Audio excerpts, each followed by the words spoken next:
deals with devil worship and satanic beliefs. It contains explicit scenes and descriptions of violent crimes and rituals. Because of the program's theme and controversial subject matter, parental discretion should be exercised. You have to give a blood sacrifice to Satan. It's supposed to keep you protected. It's supposed to keep you pure. They said that if we told that the devil would come and kill our parents. It doesn't matter if you believe in Satan. It doesn't matter if you believe in demons. What's important is to know that there are people out there that do, and they're willing to do anything to accomplish their goal. Satanism is more than a hodgepodge of mysticism and fantasy, more than a Halloween motif. It's a violent impulse that preys on the emotionally vulnerable, especially teenagers, often lonely and lost. It basically started out like with the killing of animals. Then there's always the heavy metal music, and drugs don't help. It attracts the angry and the powerless, who often sink into secret lives. They asked me if I had ever thought about killing somebody just to watch them die, and they asked me if I would like to join a satanic cult. Possessed by an obsessive fascination with sex and drugs, and yes, heavy metal rock and roll. Satan's child. Often Satanism seems to be a personal psychodrama, a kind of license for strange, sometimes violent behavior. A bloodbath would be a cleansing and a purification of a planet that has been dirtied and degraded for too long. Sometimes it's just half-baked mumbo-jumbo and scrawled symbols, but other times it goes deeper, deadly. Tommy died as brutally as his mother did, but at his own hands. I loved him dearly, but he also took my wife who I loved. Satanism goes far beyond teenage obsession. Today there are cults that worship the devil, engage in secret ceremonies, believe in ancient, though bizarre, theology. All of it constitutionally protected, as long as no laws are broken. I believe that hate is necessary in a controlled way just as much as love is necessary. The other face of adult Satanism is violent and fiendish, centered on sexual ritual and torture, frequently descending into the vilest crime of all, sexual abuse of children. He has drawn pictures of child being sacrificed. He's talked about animal sacrifices. He's disclosed molestation. And what of their own children? Some are born into satanic cults and grow up as lifelong members. Others are desperate to flee, but dread the penalty of grotesque death. They're going to catch me, it don't matter. I could run and run and run. They're always going to catch me because they're all over. And beyond the mayhem and monsters, it's said that a nationwide network of satanic criminals exists. Start with the warped and wicked Charles Manson. It's everything that human beings don't understand. It's all their fears. It's what they're not sure of. You dig what I'm saying? Satan to me would be God. Or the demented son of Sam killer David Berkowitz. These and others, purportedly linked to the devil worship underground. Here's Satan. Here's Satan. Here's Satan. It's all over the United States and probably all over the world because it's just something that people are experimenting with now. Impossible to measure, easy to doubt. The very mention of it invites ridicule. Come out. No, I won't let her go. No. Often the choice is to avoid confronting it, ignore it, find other explanations, or laugh it off. That is not the choice we have made tonight. We have chosen to ask why. Via satellite, we'll be asking the youngest person on Oklahoma's death row, just 17 when he killed in the name of Satan, why he murdered his own parents. And to Southern California, where we will ask the parents of children in the notorious McMartin preschool why they claim their kids were satanically abused. And to London, where rock star Ozzy Osbourne will tell us why he feels he and heavy metal music are getting a bum rap. And to the state penitentiary in Angola, Louisiana, to ask convicted killer Charles Gervais why he thought the devil would award him 10,000 souls. The Investigative News Group presents the Geraldo Rivera Special. Devil Worship. Exposing Satan's underground.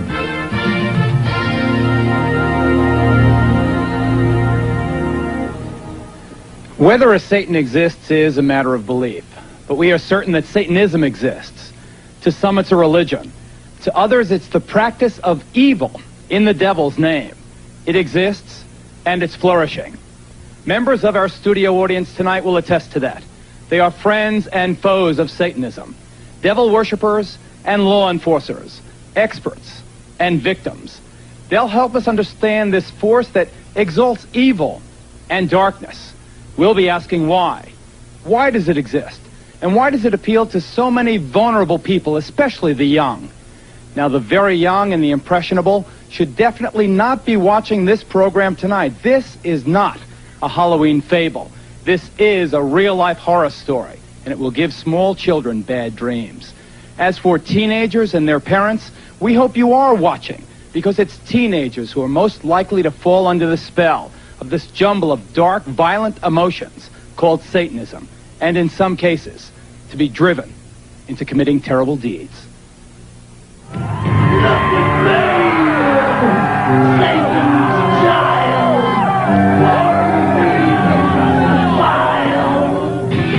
Being into heavy metal doesn't necessarily mean your kid's also into Satanism, and most of these fans are not. But there is an undeniable connection between obsession with the really hard stuff and the occult.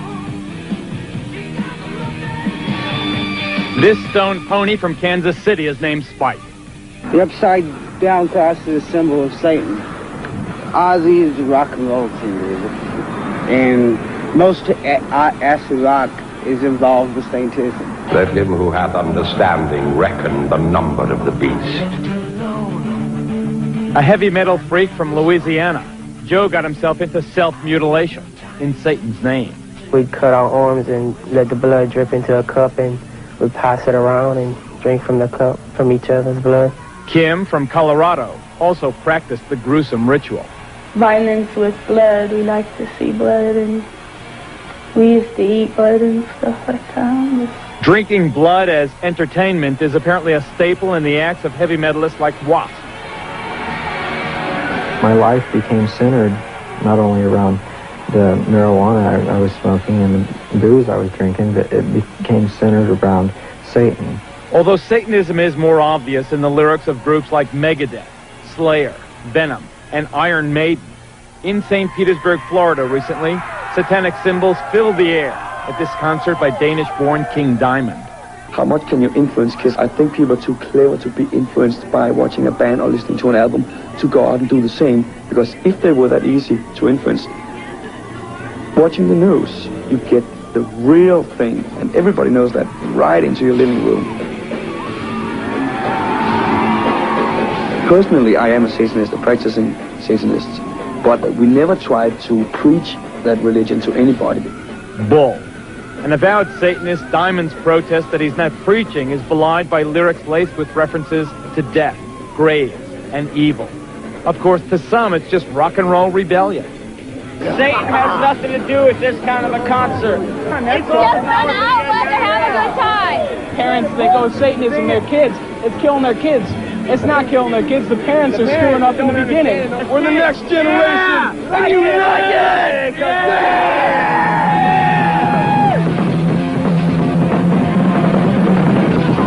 Whatever the connection, there is no doubt that teenage satanic activity in this country is increasing dramatically. In Bayou country in southwest Louisiana, one persistent problem has been grave robbing. So what do they take out of these tombs? They take out the bones, okay, especially on the older type grave sites as this, because our understanding is that the right little finger has something to do with their culture, and they make a necklace out of them and they wear them. A necklace out of the right knuckle? The right knuckle. And the graffiti is no longer John Loves Mary. Death chamber, the point of no return, this says. As you walk into the main vault, it's a devil's pentagram, 666, the sign of the devil. Over here, a bloody skull and crossbones. In Maine, a dozen churches were defaced with satanic symbols. In California, New Jersey, Alabama, and elsewhere, police have found inverted crosses and the remains of mutilated animals. But by far the most frightening of all are the reports of teenagers killing other kids in Satan's name. Item, Douglas County, Georgia. I'm sorry for you, young lady, and I sentence you to a term of life in prison. I'm sorry for you, and I wish you good luck. Remove her from the courtroom, Mr. Sheriff. 17-year-old Melissa Ernest and two other teenage members of her coven admitted drinking her 15-year-old victim's blood, then dancing around her still warm body. Now listen to this report from a small town in Maine. Yesterday's conviction of Scott Waterhouse for the murder of 12-year-old Giselle Cody may finally bring an end to talk of a satanic cult in the town. Item, Long Island, New York. Police arrest 17-year-old Ricky Casso for the ritual murder of 15-year-old Gary Lowers. Casso gouged out his victim's eyes. As we've seen, the level of violence in these crimes committed in Satan's name is often appalling and savage, brutal enough to shock even hardened police officers. Detective Paul Hart thought he had seen everything. Then this veteran New Jersey officer saw how a suburban teenager murdered and mutilated his own mother. I believe that evil will once again rise and conquer the love of God. If this pact is to your approval, sign below. Just barely 14 years old, Tommy Sullivan had written this contract with the devil before he butchered his mother with his Boy Scout knife. The murder took place in the basement of the Sullivan family home.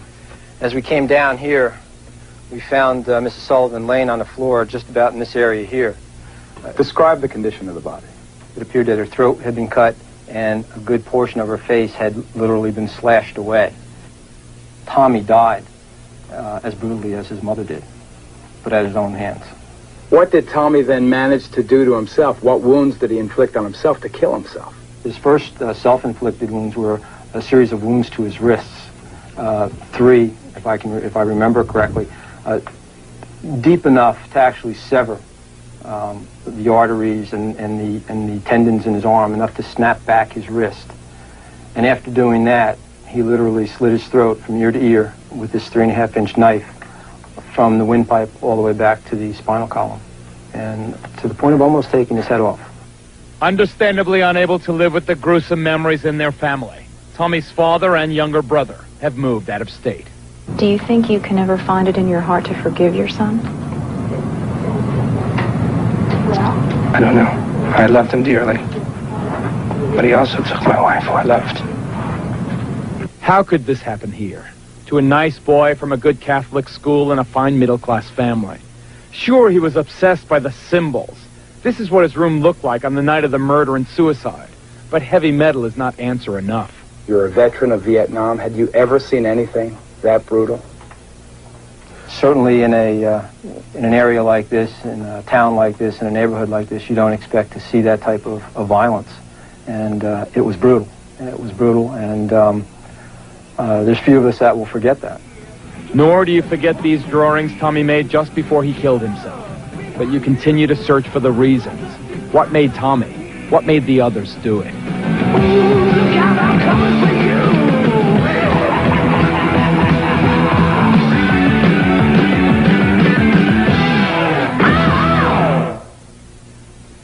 As reporters investigating this story for months, we have a good idea of what's going on in this country.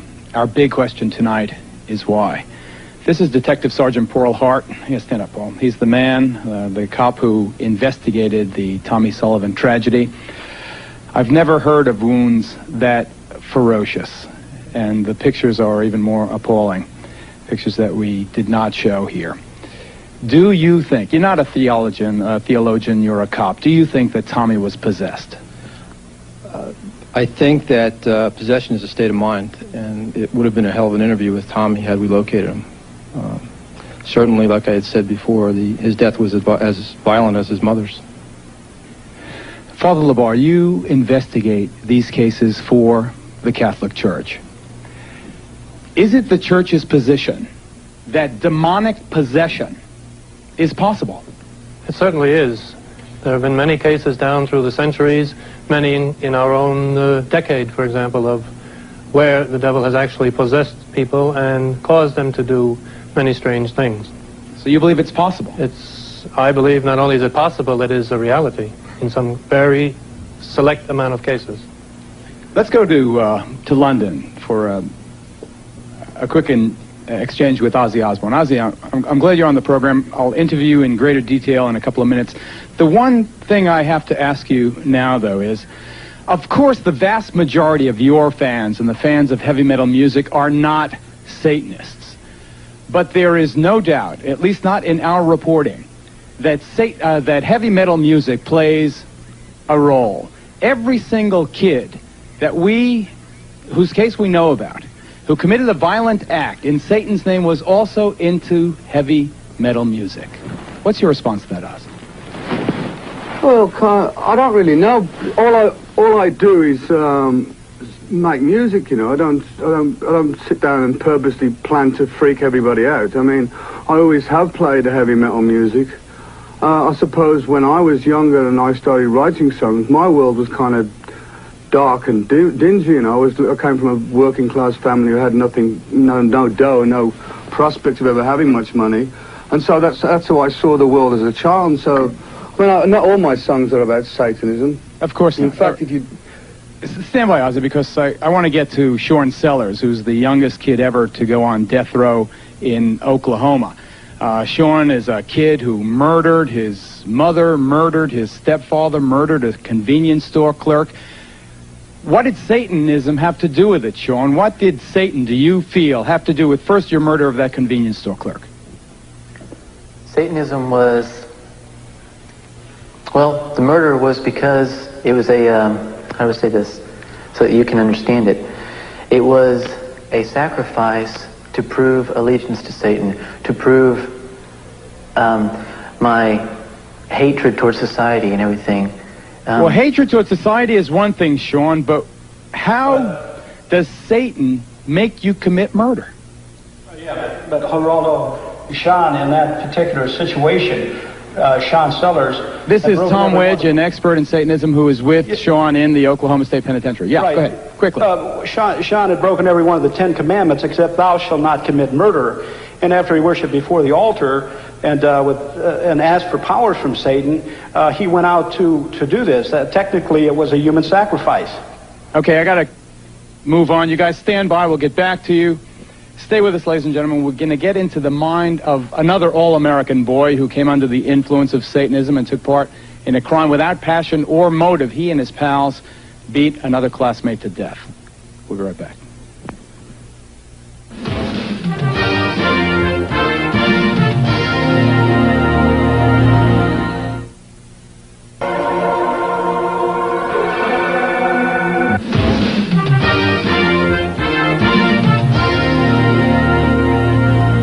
As you may have heard, we faced a much publicized dilemma in putting this program together. Many of the things about Satanism are offensive, and putting on an offensive television show was not our aim, so the most gruesome scenes have been left out.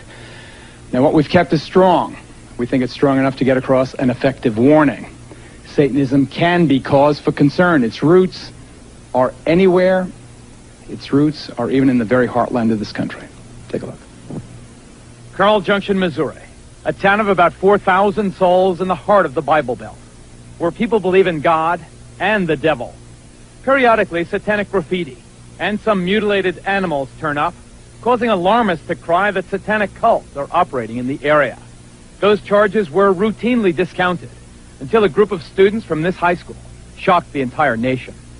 Late one night last December, 4 teenagers who had been dabbling in Satanism carried baseball bats, a cat, and a length of rope to an isolated spot near their small town here in Missouri.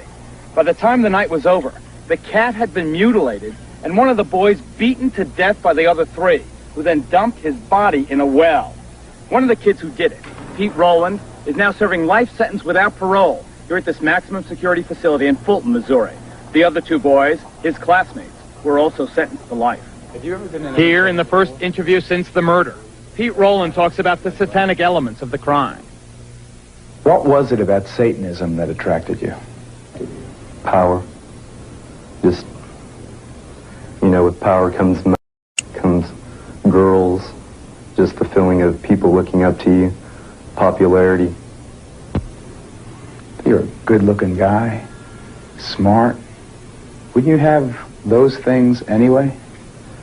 It just seemed easier through the devil.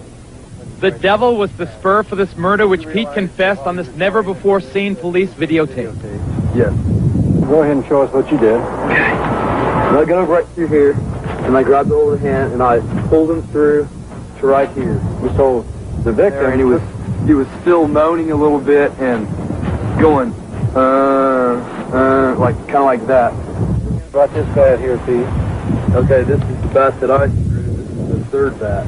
Quite a bit of blood and hair on this thing. You can see a lot of hair on the end of it. Who all hit him? Me, myself, Jim Hardy, and Ron Clement. It basically started out like with the killing of animals. Then there's always the heavy metal music, and drugs don't help. Sometimes I didn't feel like I was the master of my own body. Like something else kind of took over with inside of my mind. What took over? Just the violence, the devil, lust and greed for drugs, for money.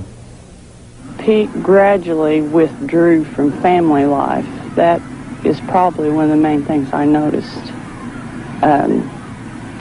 He even got to where he avoided eating meals with us. He listened to the music, heavy metal music, every opportunity.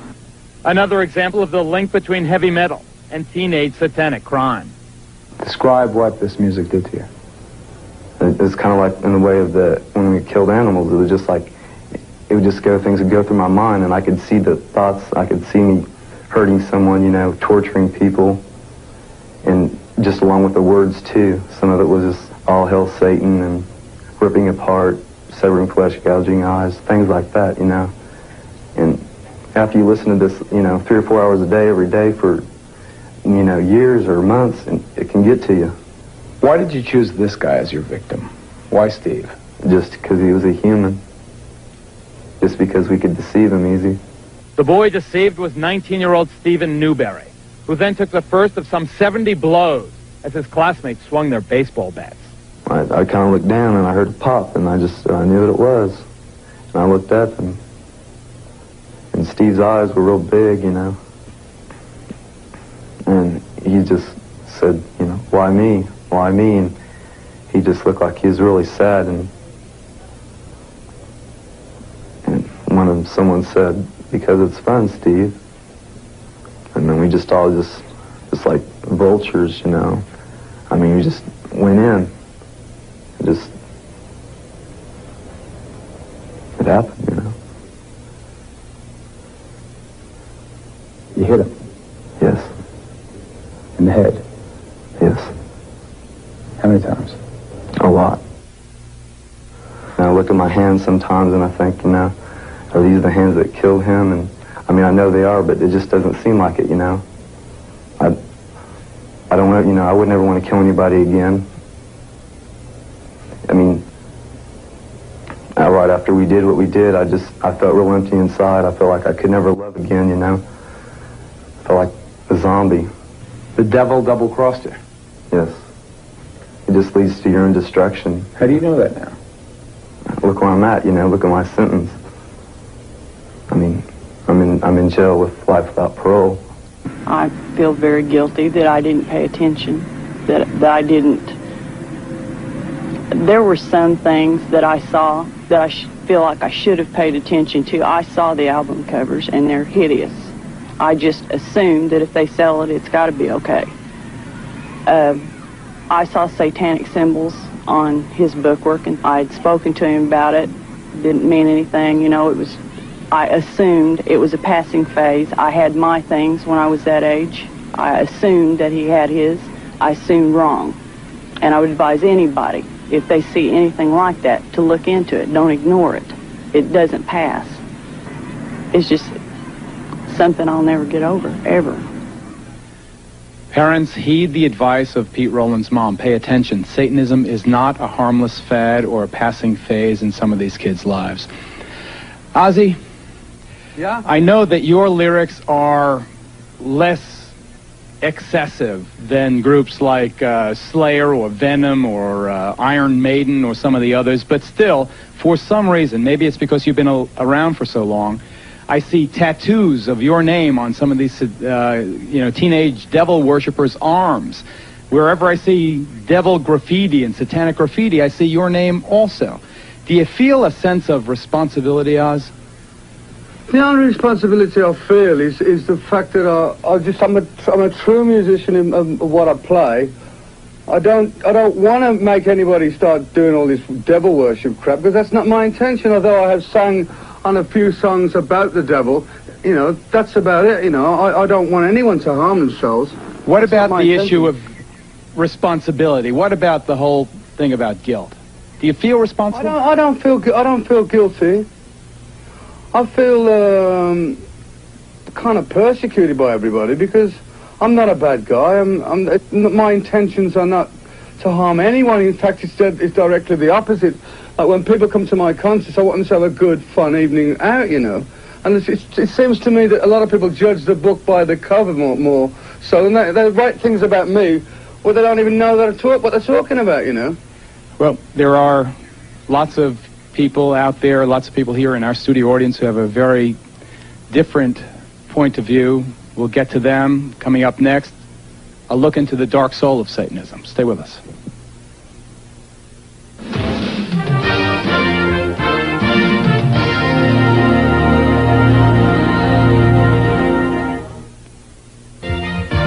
Satan means whatever I'm looking at, whatever I want it to mean. It's on my forehead. It's me if I can get up on that highway. It's me trying to save my air, my water, my trees, my wildlife. It's me on that cameraman. The Geraldo Rivera special, Devil Worship, will continue.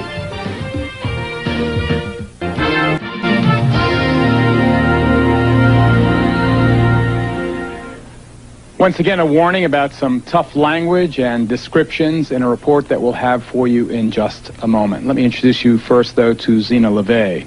Her father, Anton LeVay, is, I guess, the founding father of Satanism in this country. Founding it about 25 years ago, Zena? Yeah, approximately 25 years. Can you tell us with any certainty how widespread the religion of Satanism is in this country or around the world? Well, the religion is worldwide. We have members just throughout the world, and it's a legitimate religion. It's you know, perfectly within it's legal. But how many people? Hundreds, thousands, tens of thousands, hundreds of thousands? Hundreds of thousands, I can't say. Thousands, easily. What is it, Dr. Aquino? Dr. Aquino, the high priest of the Church of Set? Temple of Set. Temple of Set, also a colonel, interestingly enough, in the United States Army. What is it, this Satanism? I think that there is some confusion tonight because this same term means something different to Satanists than it does to Christians in the United States. By our own standards, the people who you've shown in these film clips would not be Satanists, either present or in the past. Rather, they would be the failures of a conventional religion. I appreciate your opinion. What is it, sir, then? What is Satanism? Well, originally the Church of Satan, when it was founded, was composed not of people with a hatred for Christianity, but of people who, by and large, were agnostics and atheists, because they felt that the institutions which had arisen around Christianity had failed in their moral commitment. So Satanism itself became an emphasis on rational self-interest and on taking responsibility for your own intellectual and ethical decisions. Rational self-interest, you call it? Yes. Okay, one thing we do know that Satanism has in common with other religions is the belief that the devil can inhabit your body. Remember the movie Exorcist, the film? It dealt with ridding the body of Satan in a ritual called exorcism.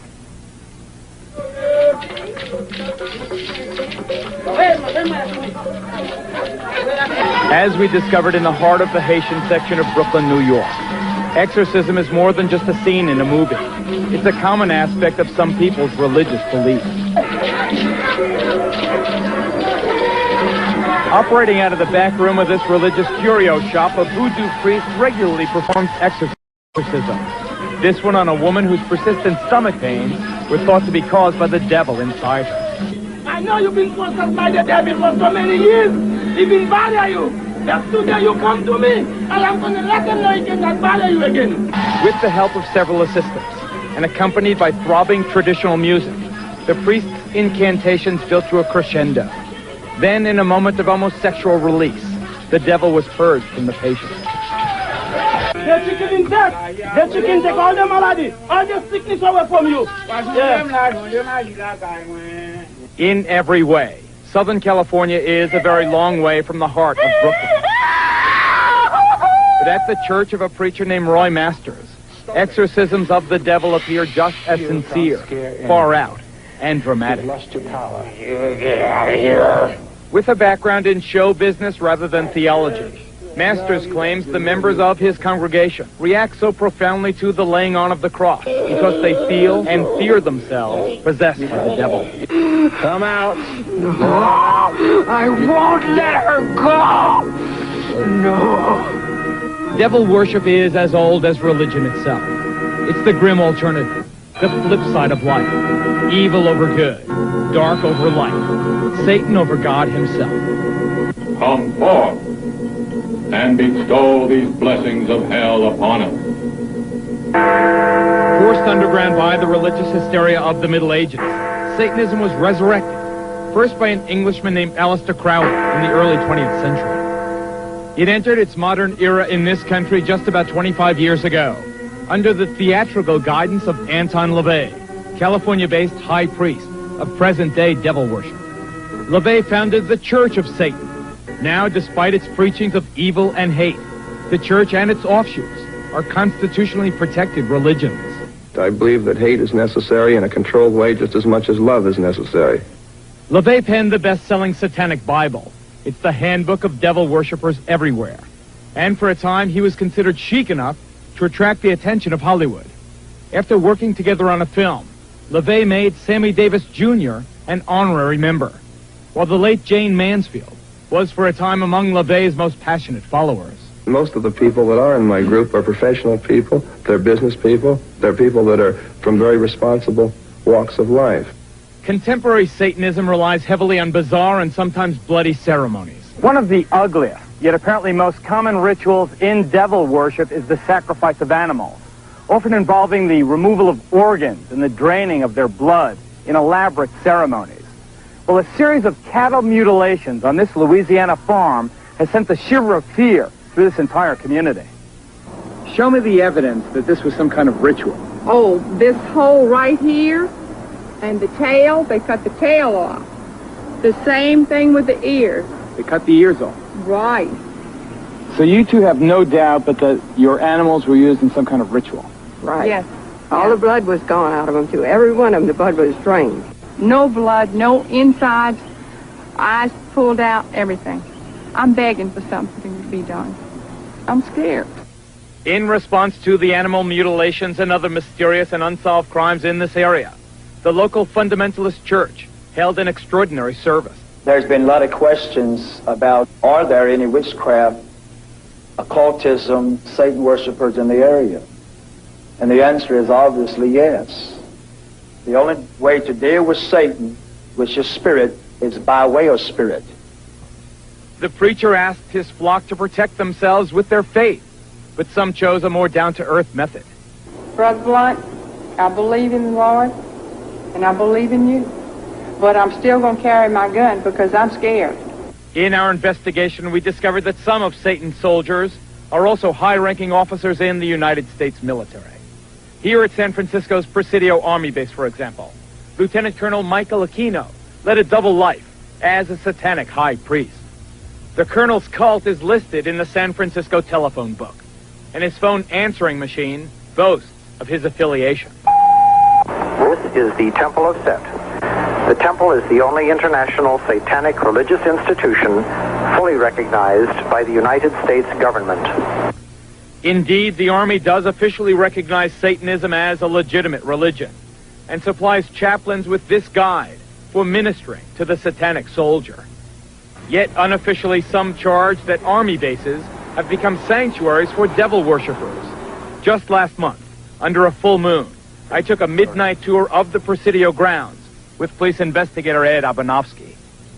Are you saying that there was a satanic cult active right here on the Army base? Yes, we believe so. There's evidence to substantiate that. They had satanic rituals going on. There was an altar in there, and all of the graffiti on the wall would indicate that. Let's see if I can see it. How'd you find this place? This is a fortification during World War II. During World War II, where they had gun batteries. I can see a pentagram painted on the wall. I can see the words Prince of Darkness. On this wall, I see several inverted crosses and other obvious satanic ritualistic paintings or symbols. Joseph, we've agreed to conceal your identity, but you are an officer in the United States Army. That's correct. And you were an officer in the United States Army during the time you were a member of this satanic organization. Yes. Did the authorities at the Presidio know that a satanic organization was active on their base during the time that you were a member? They were very much aware of it, yes. The present base commander, Colonel Rafferty, says that today, at least, I know of no satanic activities whatsoever in this area. Satanism may be a constitutionally protected religion, but similar to another recent case at the United States Military Academy at West Point. Here, charges surface connecting ritual child abuse at the Presidio Daycare Center to the devil cult. It was here, parents and others allege, that as many as 60 young children were ritualistically abused by soldiers of Satan. What actually was done to the kids? Oral copulation, sodomy, defecation. They were urinated on. The former chief juvenile investigator at the Presidio, Ed Abanovsky, is here. He's now a deputy sheriff in Santa Clara County. Colonel Aquino, we note, sir, for the record, that you were originally implicated in the dreadful charges of child abuse. We note also that no charges were ever brought against you, and presumably you have been cleared. Would you like to comment on why those charges were brought against you? Well, the entire time that the so-called child molestation scandal was occurring at the Presidio, the time period when these terrible events were supposedly taking place, I was assigned to the National Defense University in Washington, D.C., and my wife was out there living with me. But is it not a fact that a 3.5-year-old girl identified you as the alleged perpetrator of molestation? No, as a matter of fact, it is not the case. An accusation was made by her stepfather, who was an Army chaplain, speaking on behalf of this child. In her original interview with the FBI, she denied ever being molested. Well, I've seen you are innocent until proven guilty. You were never charged in this case. I don't want to belabor the point. I have seen, however, the affidavits for the search warrant of your home, and they indicate the child is speaking to the authorities, not her father. This was after she had been subjected to therapy. Let's say you are innocent of that. You are no longer at the Presidio. You are now in St. Louis, but you are still a serving officer or colonel in the United States Army. Do you feel it is inconsistent with a high-ranking officer sworn to uphold the Constitution of the United States that you are also a practicing Satanist? Not in the least. The Army has known of my religion for the last 20 years. There has never been a problem with it, any more than there is a problem with other members of minority religions. But let me read from the Satanic Bible. Quote, this is the number one, commandment. Death to the weakling, wealth to the strong. How can you believe this and still uphold the Constitution of the United States? Death to the weakling? Well, for one thing, what you're looking at there is a highly polemical book that was never meant to be taken literally in all of its commandments. Father. Yes, and I'm aware of that, and I'm also saying that members of the Church of Satan understood that much of this book was in the form of a polemic. It was a statement that was dramatically made, but was not intended to be taken literally in all its respects. So we should not take this book literally? Correct. This is Dr. Walter Grote, would you stand, sir? Whose daughter was allegedly abused at West Point, the United States Military Academy. You were a captain in the United States Army. Aside from what allegedly happened to your daughter, which I know you allege was part of a satanic cult, and having nothing to do with this man, I state again for the record, what is your feeling, sir, on the fact that a serving officer in the United States Army is also a professed Satanist, a high-ranking person? Well, I think in this election year, we've heard a lot about values, Geraldo. We've heard a lot that our little children should be saying the Pledge of Allegiance to the flag. Mr. Aquino has identified himself as an antichrist. He preaches that as the leader of the Temple Set. I don't think I'm misquoting him. I find it inconceivable that we can have candidates talking about one nation under God and having our children say that, yet by the same token, we can have somebody in our army as a colonel leading our troops in battle who are opposed to the very concept of God and whose whole purpose it is to fight against God. We have to take a break right here. Next, more on the connection between Satanism and violence, including more charges of the sexual abuse of children. If you have let your kids watch up until now, we urge you, ladies and gentlemen, we are not kidding. Get them away from the TV during our next report. We'll be right back.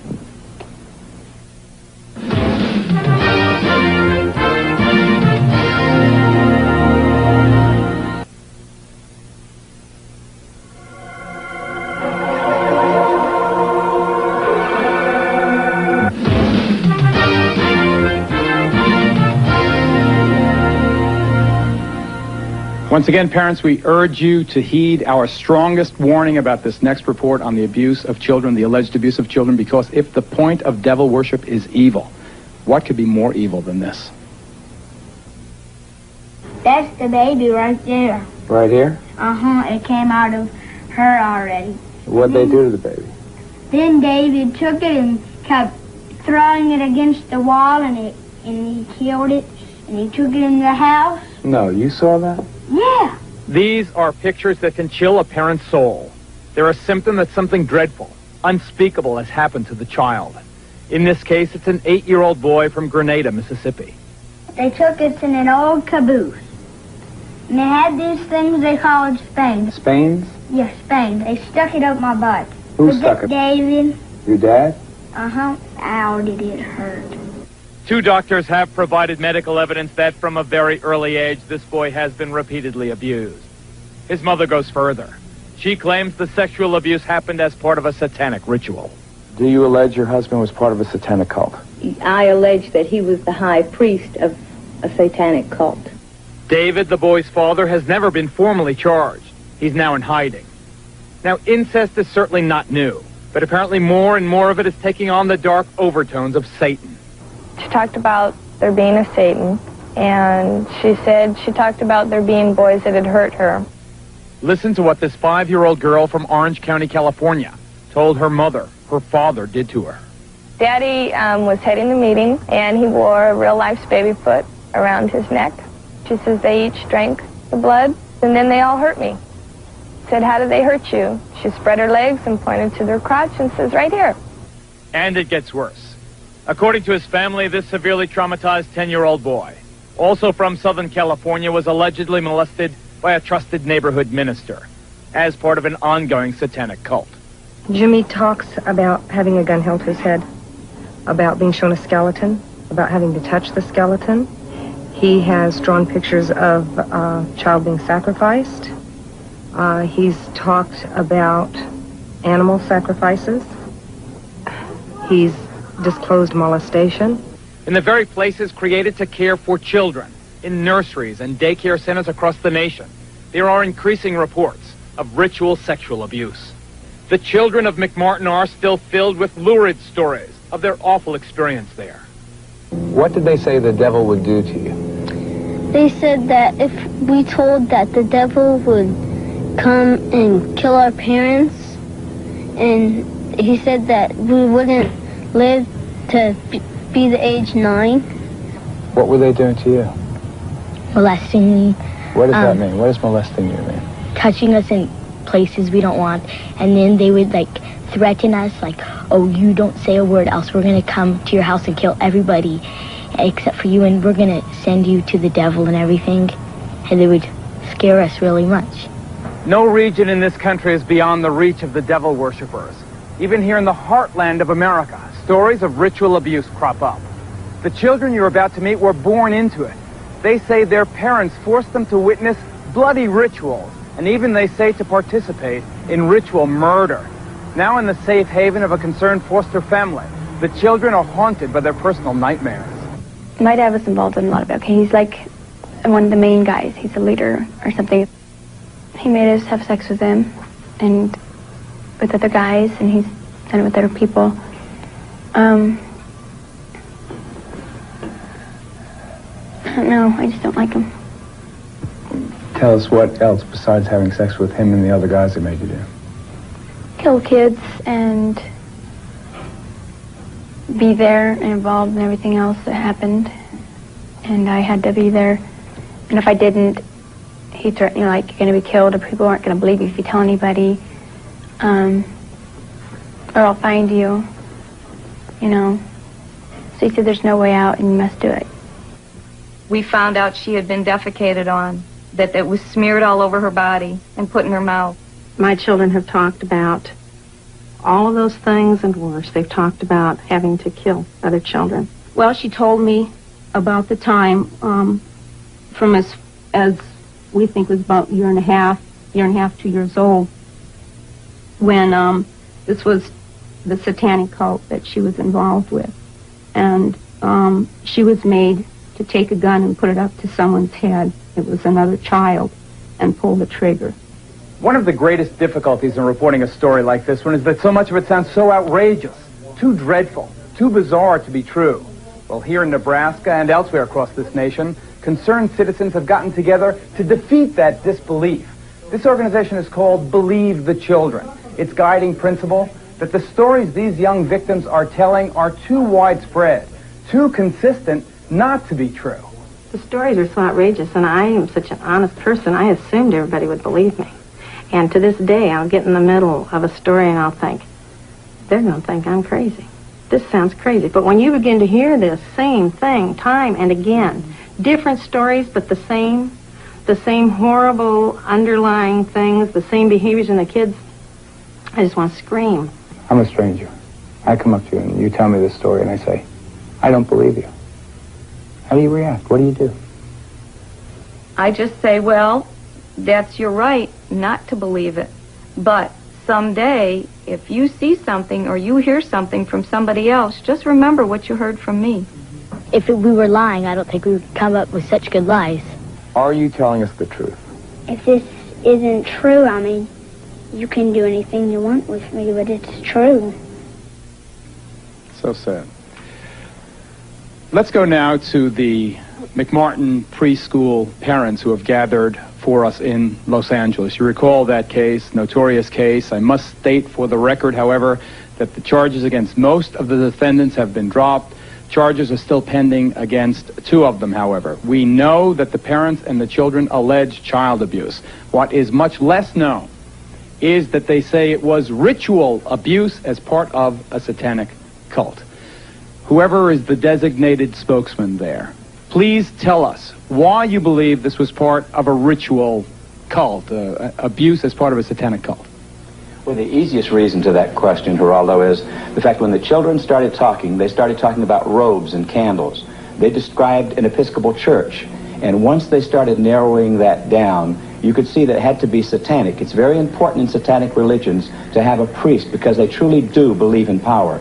The difference only between Catholicism and the Episcopal religion is almost done. They both use wine, they both use bread, and so on. The truth about Satanism is they truly do use blood, and they mix it with urine, and then they also use the real meat, the real flesh. This is what makes Satanism true, and this is what 1,200 molested kids in the city of Manhattan Beach have told the Sheriff's Department, and it's an outrage that we are where we are with this case, and these poor unprotected kids that have, that's a third of the school system in the city of Manhattan Beach has been molested. We have 8 preschools closed here. This is the child molestation capital of the world. We have more preschools closed in this city than any city this side of Detroit, and I'm not picking on Detroit. Right. You may have heard of a case here in New York recently where last year, actually, a little 6-year-old girl called Lisa Steinberg was murdered, allegedly by her own step-parents. Well, that trial for the murder of that little girl opened here in New York today. There were some shocking developments. The defense attorney stated that in some way the parents, or at least one of them, was a member of a satanic cult. That just today here in New York. We're joined now by Maury Terry, author of The Ultimate Evil. He has been studying this and other satanic cases. Why do you believe the satanic cult had something to do with this case of Lisa Steinberg? Well, in the first instance, Geraldo, the police removed demonology books from the Steinberg and Nussbaum apartment in New York. In the second place, I have seen writings done by Hedda Nussbaum, the mother of Lisa, if you will, in which she admitted that she was involved with a cult on Long Island that practiced rituals and conducted pornography and were involved in child pornography. What's this? Here is Hedda's diary. This is her own diary? Hedda's appointment book diary from 1983. You can expect to be subpoenaed after this, sir. Yes, and in it you can see here that Hedda was calling deprogrammers, cult deprogrammers, back in the fall of 1983 in order to try to get herself out of this group in Long Island that she had gotten involved with. You have a sketch drawn by Lisa? We found in the Steinberg apartment a sketch drawn by Lisa in her own hand. Look at it, ladies and gentlemen. That's drawn by Lisa Steinberg with the satanic pentagram on it and with the descending crescent moon above it. This, I was told, confirmed by a principal involved in the case, that this was the costume that Lisa wore at the rituals on Long Island, and that the costume scared her. I was also told by a principal involved in the case that they put makeup on Lisa in order to make her look more like an adult, and she hated wearing the makeup. The prosecution is trying to present this case as a simple homicide. What I'm saying to you here now is that there is a lot more evidence in this case. The case goes much deeper than is being portrayed as going, and this evidence that we're revealing here tonight should certainly graphically illustrate that fact. We'll be right back, folks.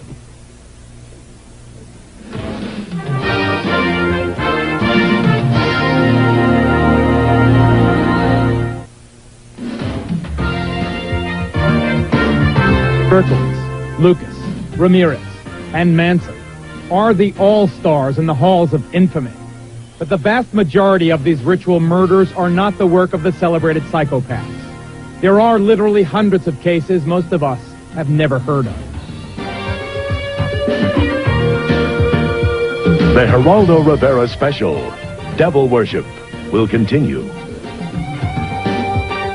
Reminder, this program deals with devil worship and satanic beliefs. It contains explicit scenes and descriptions of violent crimes and rituals. Because of the program's theme and controversial subject matter, parental discretion should be exercised. The Geraldo Rivera special, Devil Worship. Exposing Satan's underground continues.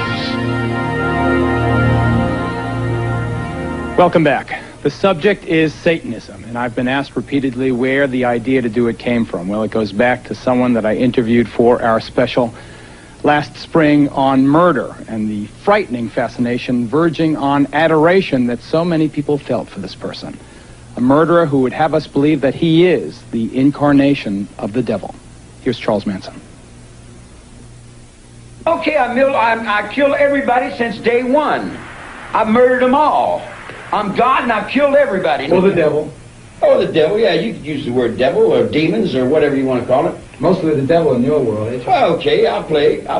There's no game I can't play. There's no game I haven't played. You are the devil. Yeah. Okay, I'll be the devil then. Along with Hitler, cult leader Charles Manson is today's top satanic celebrity. Yeah, I chopped up 9 hogs, and I'm going to chop up some more, you I'm going to kill you as many as I can. I'm going to pile you up to the sky. Responsible for at least 9 ritual murders, Manson is revered by many modern-day devil worshippers who have adopted his philosophy of the mass extermination of those they consider unfit to live. We would like to see most of the human race killed off because it is unworthy. It is unworthy of the gift of life. Nicholas Schreck visited Charlie at San Quentin, keeps a picture of his hero on his apartment wall, and displays a lock of Manson's hair as if it were a sacred relic. A bloodbath would be a cleansing and a purification of a planet that has been dirtied and degraded for too long. David Berkowitz, the son of Sam, was also a Satanist, the serial killer who terrorized New York while murdering 5 young women and seriously wounding at least 6 others. Berkowitz was deeply involved in bizarre rituals. So was Henry Lee Lucas, who told police he murdered his girlfriend, his mother, and others across the country, all for a satanic cult. Why do they want to kill people? He's supposed to be for the reincarnation of the devil.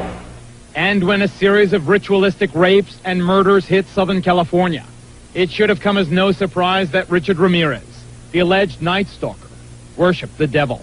Hail Satan. Hail Satan. Hail Satan. Hail a belief system that exalts sadistic murder, torture, ritualistic suicide, and racial purity. This has historically been a sacred day. A day of purification. A day of hell and fury. We mourn not its victims. We honor its victors. In closing, I would remind those here that murder is the predator's prerogative, and there is no birth without blood. Berkowitz, Lucas, Ramirez, and Manson are the all-stars in the halls of infamy. But the vast majority of these ritual murders are not the work of the celebrated psychopaths. There are literally hundreds of cases most of us have never heard of. Like this satanic murder in Denver, Colorado, where the victim was handcuffed, chained, and slaughtered. Authorities claim that before he died, the victim participated in drinking his own blood. Or this diabolical example in the city by the bay. Here in a rundown San Francisco neighborhood far from the tourist attractions and the Golden Gate Bridge, a satanic cult committed crimes of incredible brutality. This is the story of that cult and of its leader, a devil-worshipping murderer named Clifford St. Joseph. The body was tucked underneath the front wheels on the curbside, wrapped in yellow blankets and tied with guitar string. What was the condition of the body when you found it? It had a number of unusual wounds on it. One of the most unusual things was a design carved into the chest of the individual. And once we examined it more closely, it was an upside-down pentagram. The Devil's Pentagram, the inverted five-pointed star found on the unidentified corpse of St. Joseph's victim, is apparently the principal signature of Satanists. Like a recurring nightmare, it shows up at crime scenes and in their graffiti everywhere. At St. Joseph's apartment, where this grisly murder was committed, I talked to Ed, a fringe member of the cult, and the state star witness. What was going on in this apartment? They asked me if I had ever thought about killing somebody just to watch him die, and they asked me if I would like to join a satanic cult. Ritual crime was apparently a regular occurrence at this apartment. In this case of torture and murder, the victim has never been identified. For purposes of this case, he was called John Doe number 60. The first cut would be to the lips. That sealed the person's mouth for all eternity. They also poured wax, I guess, in the eyes, and that sealed their eyes for all eternity. They did much more to John Doe number 60, but we'll spare you the details.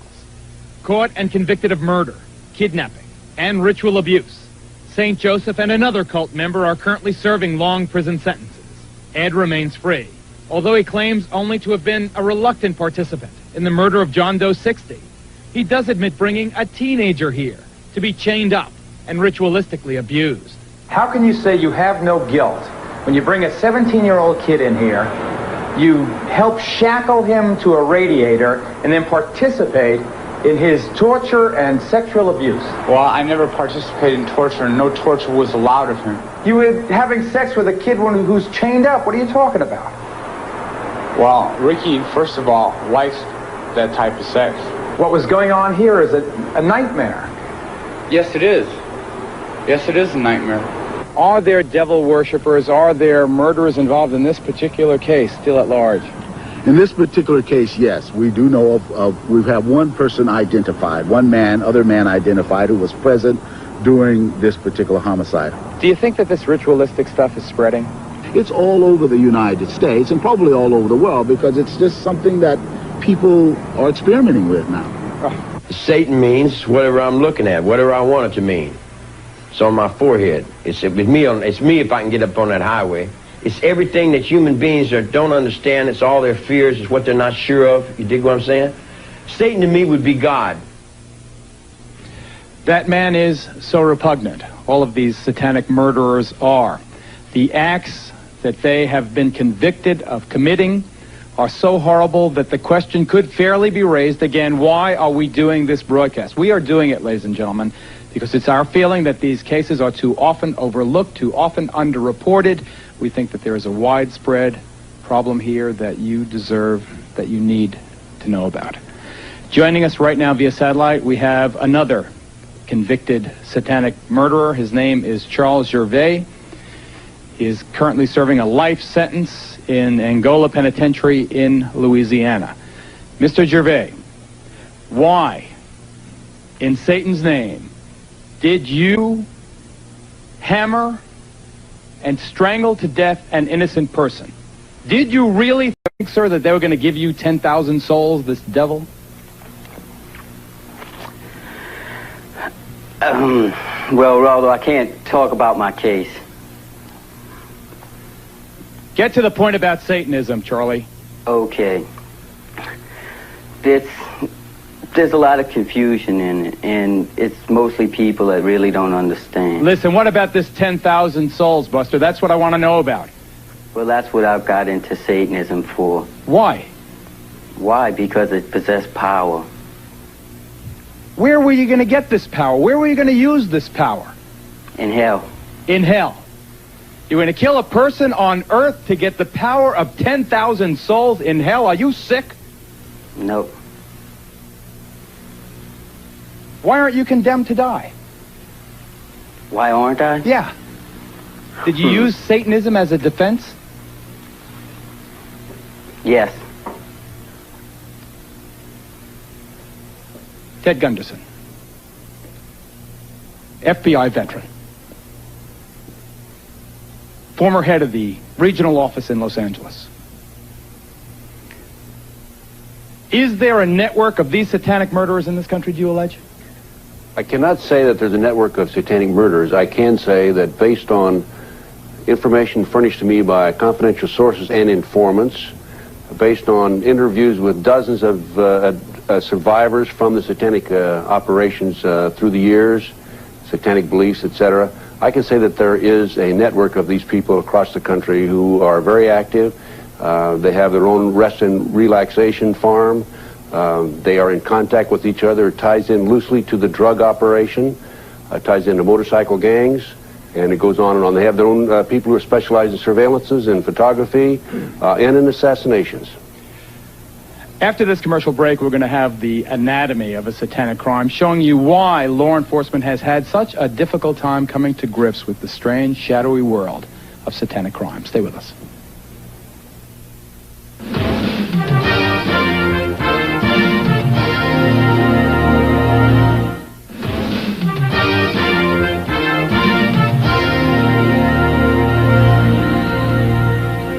One reason we think you haven't heard more about them is that many satanic crimes are simply not recognized as such. Take a look at this report, please.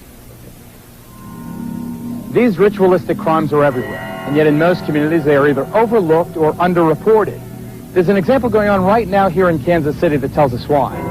In this house, in a quiet residential neighborhood, a series of brutally violent, horrible crimes have been committed, and yet the police and prosecutor in this town seem either unable or unwilling to draw the obvious connection between what happened here and Satanism. All I know is the whole thing was evil.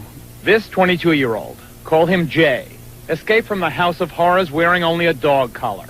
For 4 days, he had been ritualistically tortured by a man named Bob Burdella. He took the transformer and hooked it to my genitals and stepped back and took pictures while I'm flopping around. What a sick dog. It seemed to never end, you know. After Jay escaped through a window by burning the ropes that bound him to the bed, the police arrested Burdella. When they searched his home, they found over 250 photographs of young men, including Jay, in the process of being tortured, in some cases fatally. Hidden in the walls of the home, they also found a human skull. He had pictures of guys that he had did things to.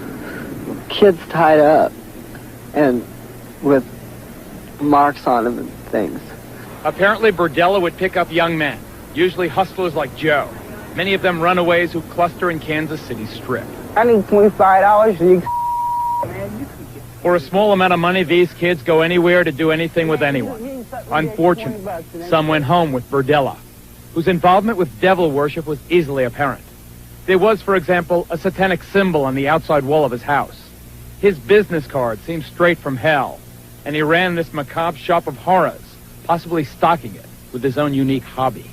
By agreement with the district attorney, Burdella was allowed to plead to 1 count of murder. He received a life sentence, but many people in this community are outraged that the investigation went no further. Did the police pursue these allegations of satanic involvement? The police department, it's my understanding, called in some people who knew about witchcraft to talk to them about that. That particular aspect of the case basically went nowhere. County legislator Carol Cole disagrees. Why do you think there is no attention being paid to that ritual aspect of this case? You're in the heart of America, the Bible Belt, and we hate to think that people like that live next door to us. We're turning our backs on, acting like it doesn't happen. We're putting our hands over our eyes as if it didn't occur here, that it was just a murder. This is Detective Lee Orr of the neighboring Kansas City, Kansas Police Department. Do you believe there is a satanic aspect to these horrible crimes? Yes, I'm sure there is, yes. We've also had contact with people that have come out of the occult, Satan worship, who have definitely made statements, and who I've interviewed, that state that Mr. Burdella was involved at a higher level than most in the occult. If these allegations exist, as we narrate to you that they do, isn't it reasonable that if you pursued them with vigor, you might find evidence that could pin more of these crimes on this man, that might help solve some of the cases of missing children and missing young adults that you have in this and surrounding communities? There isn't any question that if there are people who have information about him being involved in witchcraft or Satanism, and that information has not been given to us, that we would love to have it because it would be further leads that we could follow. Here perhaps are some leads for investigators to follow. Item.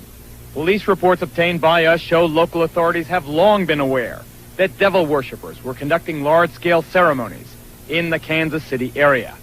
Item. This young man says he was an eyewitness to a sexual orgy at Burdella's house, one with heavy satanic overtones. And item. This woman claims she met Burdella through her former husband, a high priest in a local satanic cult. We were at a meeting in the area, and he was up on the platform in a throne, which symbolizes that that sacrifice at that particular meeting was for him, was done for him. So he was in an exalted position. He was a VIP. Yes, he was. What happened there at that ceremony? There was a young man killed, a young boy. He was 16 years old. Did you ever tell the police about any of this? No, I didn't. Why?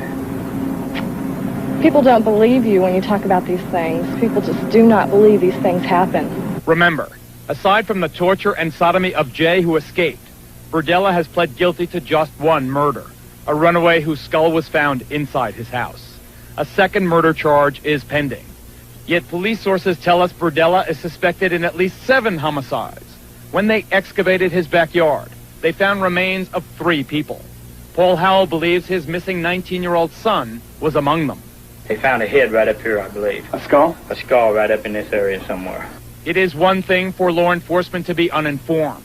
It's quite another, though, for them to refuse to follow known leads. Paul Howell alleges they did exactly that, with the information he provided from his own investigation. For 3 years, he says, he begged them to investigate Burdella's suspected connection with his boy's disappearance. I dug through his trash and found different things. At one time, I thought it was dog remains. Later on, after the investigation, the police come in 3 years later, I found out that this is the way they said Bob disposed of some of the waste of the human remain. He put them in dog food bags and set them out in the trash. What must it be like to a father to think that his own son was disposed of in pieces in someone's garbage? It's just very upsetting, naturally, and want to get even. You want to find everybody that's involved beside Bob and hope that it don't happen to anybody else's kids. It apparently also happened to Harriet's kid, Bonnie's husband James, who disappeared in 1985.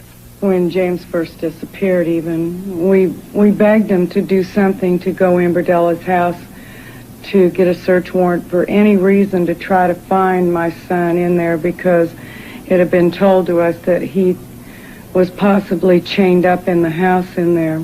Photographs of James' tortured, apparently murdered body were among those seized by police. Will you charge Burdella with the murder of James Ferris? That is not something that I can tell you yes or no. Will you charge Burdella with the murder of Jerry Howell? And again, I can't tell you whether or not there will be charges brought against Mr. Burdella or anybody else for the murder of Mr. Howell. Is it possible that by narrowing the focus of the investigation, people who are involved in these awful acts are still free? Yes, there's no question about it. You cannot subdue individuals and photograph them, and you're in the photos by yourself. So there is a great implication that somebody else that participated in this is still at loose, and they're at large in this city, and you're going to be reading about it again in another 12 or 16 months. I hope she's not right, but stand up. This is Detective Sergeant Lee Orr from the Kansas City, Kansas Police Department. You saw him in the video piece. This is retired Detective Michael McKee of the Kansas City, Missouri Police Department. Gentlemen, the Kansas City Star is reporting as late as yesterday that the district attorney in your community is still insisting that the Burdella case of serial murders or alleged serial murders is not related to Satanism, is not a ritual crime. You were one of the first cops on the scene. Do you believe that this case is satanically related? It's my opinion that it is. We recovered a ceremonial robe from the bedroom. When we excavated the backyard and dug up the skull in the backyard, it was buried with a jar of feathers and had some burnt wood with it. We also recovered numerous books on the occult from the residence of Mr. Burdella. Now, whether these cases are not being treated as ritual crimes because of embarrassment to the community or because it's easier for cops just to prosecute them as simple homicides, we don't know. Coming up next, we have talked in this program so far, and you have heard the words about child abuse. A woman by the name of Cheryl Horton and others tell an even more grotesque story, ladies and gentlemen. Having babies to be turned over for human sacrifice to Satan. And we'll deal with that when we come back.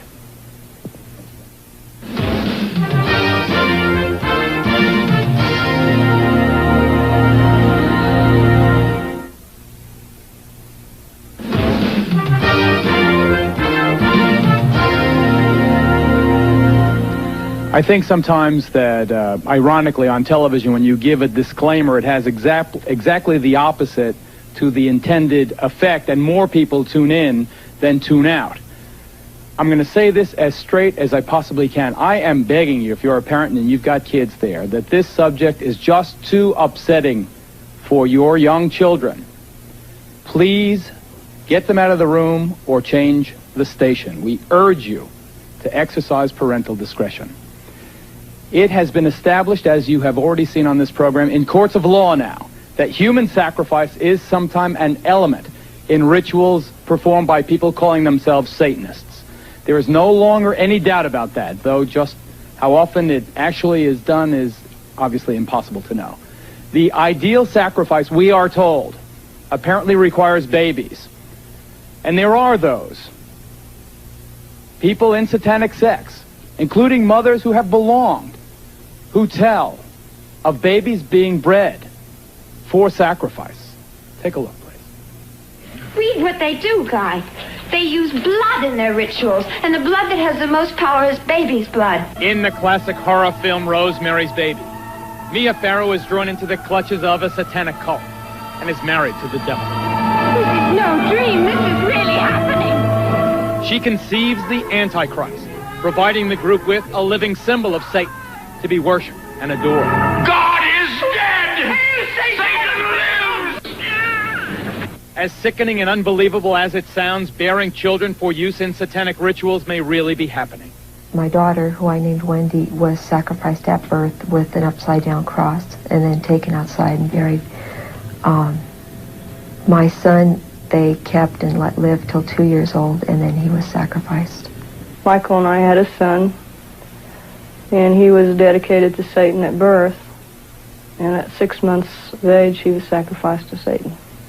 It is most common for the heart to be taken from the child and offered to Satan. These women say they speak from personal experience. They claim to be breeders, forced by covens to bear children, both as a way for the cults to get new members and to find fresh victims for ritual murder. Did you give birth to infants who were sacrificed? My first two Were sacrificed? were sacrificed. I was told it was the highest honor I could ever do as a woman, was to sacrifice my first two. And you did that?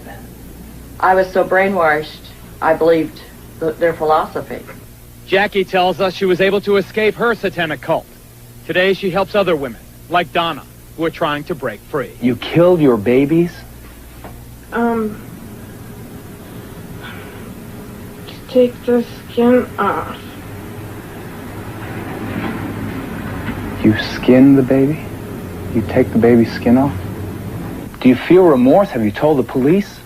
I had to do what I had to do, or I'd be killed like the babies that they made me watch killed, and that they put in my hand. They said, "Obey, or this is you." Jackie, you have some pictures drawn during the therapy sessions by the people who've been through this. Why don't you show me some of them? This picture is a person remembering skinning children and babies and hanging it out to dry. Until skinning them, taking the skin off alive while they are alive, and skin them until they die. And that's how your babies died? They took a little patch about 3 by 4 off of her stomach, skinned her, and said, "We'll skin you all the way if you talk or cry." You learn not to cry real fast. I don't cry. For their part, mainstream Satanists strongly deny these gruesome allegations. Zena is the daughter of Anton LaVey, founder of the modern-day Church of Satan. That's a popular misconception, too, is that children are sacrificed at the altar, or that animals are used for sacrifices. And it's a horrible, horrible misconception. This is real hard for the police because they can never find proof, and that's because the bodies are sometimes consumed for communion, sometimes burnt, sometimes put in concrete. For proof, the women offered a few grisly photos. But as the Satanists are quick to point out, the images of death and decay are impossible to verify. These middle-class housewives that are worried that we want to abduct their children are barking up the wrong tree, because we wouldn't want anything to do with their whole mediocre and corrupt lifestyle. Because the charges are so bizarre, most mental health professionals distance themselves from the entire area of Satanism. But here in Denver, Colorado, the Bethesda Psychiatric Institute has become the first in the country to devote an entire department to treating the victims of ritual crime. Can we believe these stories of sacrifice? I believe we need to believe them. They sound bizarre. They sound beyond the capacity of human beings. But the stories we receive are tremendously consistent. Is this an epidemic? I believe involvement in Satanism is increasing. I believe it is present in many communities around our country, and I believe it demands our attention. But somebody is apparently trying to discourage scrutiny. We've talked to therapists who treat ritual abuse victims, and they tell us of the threats they've received. I have direct knowledge of both death threats on a therapist and an attempt to end that therapist's life, which was unsuccessful. Here in Chicago, a group of well-known therapists from all over the country had the courage to share horror stories of threats and intimidation. Therapists have been directly threatened in ways that are quite alarming to them. A patient indicated to me that she wished to sacrifice the child with which she was pregnant. Naturally, I wasn't too enthusiastic about this. Shortly after this occurred, I started to get telephone death threats. One of the things that I would add is that we are now hearing these reports from literally hundreds of therapists in every part of the United States. Someone out there is telling us to back off. Still, the greatest toll seems to be on the women who say that they have bred babies. Babies that were sacrificed for Satan. I will probably have nightmares tonight about it, as I have about my Joey that I have been talking about. I wake up screaming for him now in the middle of the night. I dream that he's lost and I'm trying to find him. Sickening, so incredibly outrageous, so incredibly unbelievable. But Zena LaVey, are these women lying? You have to understand that everything, every single thing you've given as examples of Satanism here are completely from a Christian standpoint. That everything you've put forth as being considered satanic is not considered satanic by my standard or my definition of Satanism. Lying? Well, have the bodies been found? Where are they? Cheryl Horton, who joins us via satellite from Los Angeles. Cheryl Horton. Zena LeVay, a Satanist who A, points out that this is not in keeping with her teaching, but B says, where is the proof? Where is the proof? Why is there no proof if what you're saying is true? Hi, Geraldo. There's no proof for a fact of one thing. They burn the bodies. They either do that, they'll chop them up and dump them in the ocean, or they'll pour them in concrete, or they take and they use them for communion and eat them and then make bones out of the tools. Cheryl, listen. These The people stories, are doing listen, let me murders. interrupt you. Cheryl, please, let me interrupt you. The stories dump in the ocean, chop up the bodies, these things, they sound like they can't be happening. Ted Gunderson, respected law enforcement professional, recently or retired now from the FBI, former regional director of Los Angeles. Do you, sir, believe that these dreadful allegations of babies being sacrificed are true? I absolutely believe it, without any doubt. Based on the information that's been given to me across the country by numerous survivors and by confidential sources and informants. Then why don't you name these people and arrest them? Never a name, never an arrest. These women come out of a group and they insist that they know the people in the group, and yet they do not identify these large mysterious cults. Name them and arrest them and get them off the street. Does he not make a valid point? He makes a valid point. The problem with that is, number one, police officers don't believe it. I may believe it. You may believe it. Some people in your audience may believe it. They don't believe it. Number two, if you decide to investigate these people, you have to, number one, handle it from an undercover operation. If you put an undercover operation into effect, then you have, in a sense, your own police officers become involved in these heinous crimes, and they are, of course, become murderers. And in addition to that, if you do decide to investigate these people, it's a lot of work. And many law enforcement officers are apathetic and don't want to get involved. Ladies and gentlemen, you have heard this. The debate here could rage over this issue alone for hours and hours and hours. Michael Aquino is right when he says there have not been any successful prosecutions for this horrible allegation. Ted Gunderson is a sincere man with a good reputation who says that there are difficulties in the prosecution. Still, the point is it has never been proven in a court of law. Obviously, it needs more investigation, but if these things are happening, then there should be a national task force of federal and state and local cops working together to prove or disprove. Because this is just unacceptable, this impasse. Coming up, we're going to have warning signs you should watch for, parents, and all of our guests will be available for a final discussion about Satanism after this break.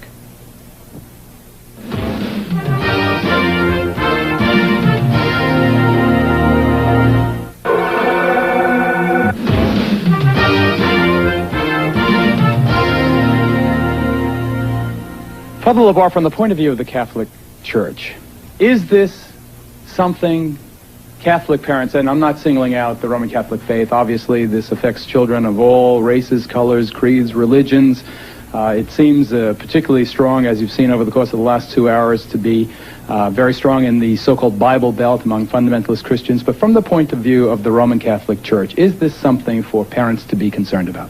Something very much for parents to be concerned about, because in our Catholic theology, we know the power of the devil. We know the influence that the devil can have directly and indirectly. And whether you want to deny it, as the Church of Satan people want to do, or call it by another name, it doesn't matter. It's the power of evil, the force of evil, and it's that thing which disrupts ordinary human life, which, as we've seen, happening so often. So it is necessary for parents to beware and be Dr. careful. Aquino, is it the force of evil? Does it disrupt? Is it a force for everything negative? Well, if you're talking about Satanism as legitimate Satanists define it, absolutely not. It is ethical, it is above ground, it is positive. If you are talking about the devil as it is defined by religions such as Father LeBar's, then it is, in fact, a symbol of degenerate behavior, and this is part of our problem tonight. Should we have warnings, sir, the way we do on cigarette packs, for people coming into your houses of worship? Warning, this sect may be dangerous to your health and the health of the people you know. No, because in the case of the Temple of Set and the Church of Satan, we have not had any problems with criminal behavior. Among and other yet when you things- hear story after story after story of people committing these wretched crimes, these violent crimes in the devil's name, you find one common thread to that all these people that you've shown tonight come from a background in which their moral instruction has been from a religious tradition other than ours. It may be Father Labar's, it may be some other mainstream one, but it is not that of Satanism. Sean Sellers, condemned to die by lethal injection because of the murder of your mother, your stepfather, and a convenience store clerk. You've heard the Satanists say that it is not the teaching that is wrong, it is the person that's wrong. Are you using Satanism as a cover for your violence? No, I'm not. I've heard quite a few, well, I can call them as lies on the show right now. I've heard Dr. Aquino say that Satanism is not, or the ideals that we're talking about here are not Satanism. That is because Satanists believe that good is evil and evil is good.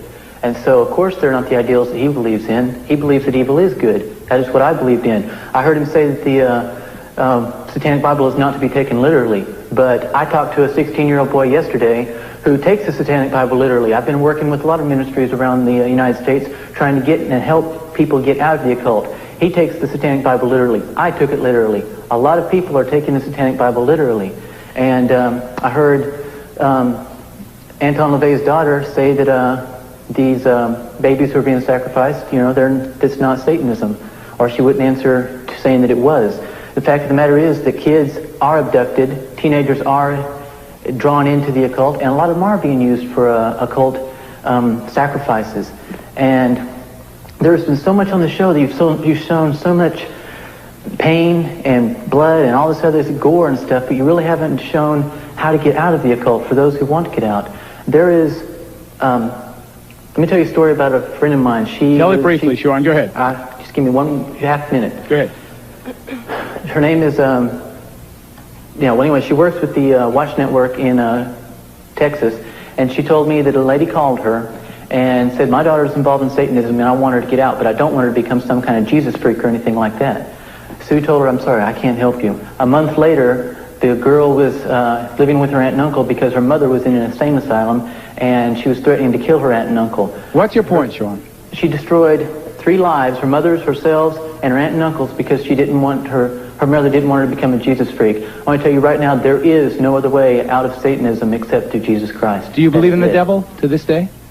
I believe in the devil, but I don't worship the devil. I'm a Christian. I stand up boldly and proudly and proclaim my faith in Jesus. I'm telling you, there is no way out of Satanism except through Christ. Do you feel a sense of frustration that people don't believe you when you talk about what happened to your daughter? Yes, I do. The problem with this whole issue is that because the crimes are so heinous, that people don't want to believe that an adult would do this to a child. And I don't know about the Church of Satan or the Temple of Set. I can't say that they had anything to do with what happened to my child. But if you look at a child's behavior, a child who's been ritually abused, there is no way that you can say that these things that they're talking about didn't happen to them. From the nightmares, to the running around the room when they disclose, to the latching on, to the crying and saying, Mommy, Mommy, Mommy, don't go out, because if you go out, they're going to kill you. Threats, intimidation, fear. That's how this happened to my child and children all across the country. And it may have nothing to do with Dr. Aquino or Miss LaVey. All I know is what's happening to kids all over the country. They're being ritually abused. I don't know who's behind it, but it's happening. And parents have to be aware that children are not lying. Police officers have to listen to children. Listen to what they're saying and look at their behavior, because a child cannot talk like you and I, who's been ritually abused. We'll be right back.